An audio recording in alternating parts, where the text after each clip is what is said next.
The only thing that saved her was the edge of that bridge. Yeah, Right there. right That's there. holding the car right there up. If she Yeah, would have been in the middle, that truck yeah, would have been gone yeah. forever. 28 feet.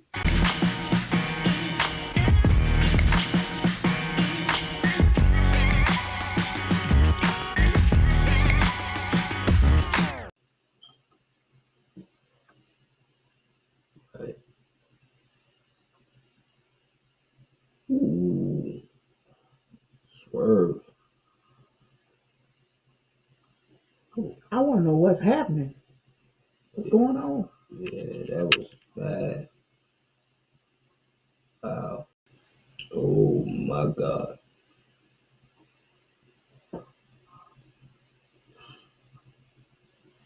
Oh, it's the rock. Wow. Yeah. Did you see that? Oh man, just hanging off the side of the bridge like that is crazy. Oh man. Ooh, man. Wow. Oh, oh my God. They really had to get the rock from San Andreas to catch her hanging off the edge of the bridge. It's crazy, yo. Oh man. Mm. Oh,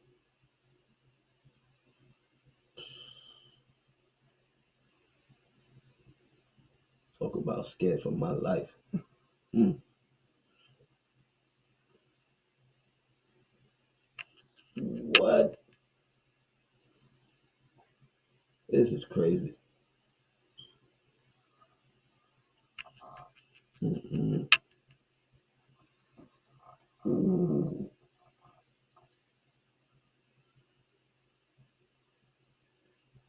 Oh man. If you don't grab them,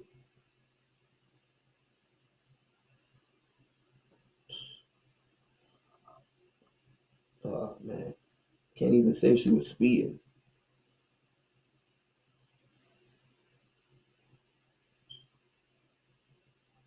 Wow.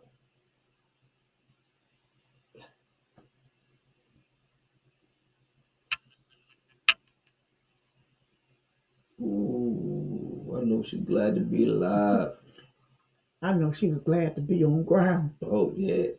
Because if that would have been me, just looking down at that water, I'd have peed. I know. I'm pretty sure she peed herself right there. I mean, that's definitely get away with pissing on yourself a moment right there. at that moment.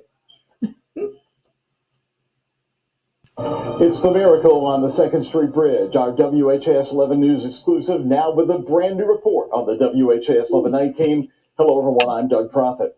The driver of the semi that miraculously stopped short of plunging into the Ohio River on March 1st is talking for the first time and Right. only to WHAS 11. It's been 3 months, and now the driver of a pickup truck is charged with causing the crash. In my exclusive interview right here tonight with Sydney Thomas, overlooking the bridge, she has a message for that driver that many of you will find surprising. We're here. You told me you actually can look at it. Yeah. Sydney Thomas and I walked along the Louisville waterfront. This is the first time since Friday, March 1st, that the 26-year-old Cisco employee has been this close to where she stared down death. The miracle on the Second Street Bridge. I don't think I'm ever going to drive on March 1st again if I can help it. I bet you won't. I'll be getting chauffeured from now on. And off that day. Nope. Yeah, I got to be off March 1st. But her recovery from the traumatic crash that left her hanging right over the side of the bridge in her semi for 40 minutes is now well underway. I try not to go back to that day too often, and like in a negative way. You know, I try to look at it as I'm still here, so Yeah. try to keep the bad part of it out of my mind. Police say the crash was caused by Year-old Trevor Branham of Jeffersonville. Why he come to car in a wheelchair like he There's hurt? nothing wrong with him. He okay. You ain't hang off the bridge, buddy. He okay. Driving his pickup truck recklessly, weaving in and out of traffic, crossing right into the northbound lane and slamming into her semi, sending me through the railing where the semi miraculously held on. When I felt myself going over, I couldn't try to stop it or nothing. It was just, and then I'm just veering off to the left. When I was looking down, I was praying, but also like if this truck falls, I'm gonna have to jump out because if not, the Ohio River is 128 feet deep, like in Louisville. I looked it up. I was like, if I don't, I'm gonna be at the bottom of the river because that truck was full. Now, for the first time, she talks about Branham, the man charged. Her comments may be surprising to you. I'm gonna pray for him. Are you going to forgive him? I already have. That's right. I can't hold no hate in my heart towards. We all make mistakes. And me holding a grudge or being angry for the rest of my life at him is not going to do nothing for me. You alive. Right. Yeah. Sydney, that's remarkable. You almost went into the Ohio River and lost your life. Mm-hmm. Your truck lost power because you said when he hit you. Mm-hmm. And you can forgive him? I have to. Right. I have to. But the charges are appropriate. Yes. Not long after the crash, attorneys asked her to view the Cisco dash camera video that recorded everything inside and outside of her truck from the crash to going over the railing. It became nearly a setback for her and her recovery. That was hard. It was hard. Not so much the impact, but the end before it cut out when I was screaming. That was hard to watch. While stranded in those harrowing minutes, she kept her son, 5-year-old Mason, in mind. He's nonverbal and the focus of her life. So imagine if I wouldn't have recognized that when I did, and he wouldn't be getting the treatment that he's getting now. And I was just like, Man. You know, it was really hard for me to think about, like, leaving him behind on Earth. And then her rock to recovery. How did his strength get you through March 1st?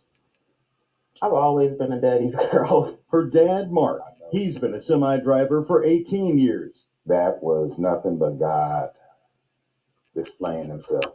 That's right. There's no other answer to that, man. Could have went left. To me. Mark was alerted to Sydney's crash after she had been rescued, but as a Southern Indiana resident, he had to cross the Kennedy Bridge to get to the Louisville hospital for Sydney. And that's when he saw it. It didn't really settle in until I looked to my right. The only thing that saved her was the edge of that bridge. Yeah. Right there. Right That's there. holding the part right there up. If she would have been in the middle, that truck would have been gone. Yeah. 128 feet. That equipment hanging in the air. And I was like, wow. She's forever thankful to Louisville firefighter Bryce Carden, who pulled her through the window of the cab to safety. We just were praying to get back to safety, really. I was praying I got what I prayed for, and somebody came and got me out of the truck. And we were praying, just to get back on the ground and out of harm's way. She returns to work for Cisco on June 1st, but not immediately driving a semi. It's a hard job. My coworkers are like family to me, and I'm very comfortable where I'm at. I know how to do my job. As we stood looking at the bridge she conquered, the miracle on the 2nd Street Bridge, there is that story of the ride she had to call for not long after the crash. So moving forward, but no more 2nd Street Bridge. Never. I got in the Uber one day, and he was about to start going across the Second Street Bridge. I said, "No, you can't do that." Did you tell him why? Yes. What did he say? He was like, "That was you," and I'm like, "Yes. Can you please go across the toll bridge?" Oh, right. Mhm. Oh, man. That's right. She requested the toll bridge. Well, as you can see, Sydney is able to laugh about some things, but it's certainly been a process. When her feet touched the Second Street Bridge again right after the rescue that afternoon, the first thing she asked police, did anyone die in the wreck? She told me Wow. that she has driven across other Louisville bridges, but for the rest of her life, as you heard, she will skip the Second Street Bridge. Like a lot of us, you probably said to yourself, could I have Final stayed so destination. calm? And how did she do it? She explains in our full interview and our story from 6 p.m., where she describes the rescue. All are posted on the WHAS 11 YouTube page.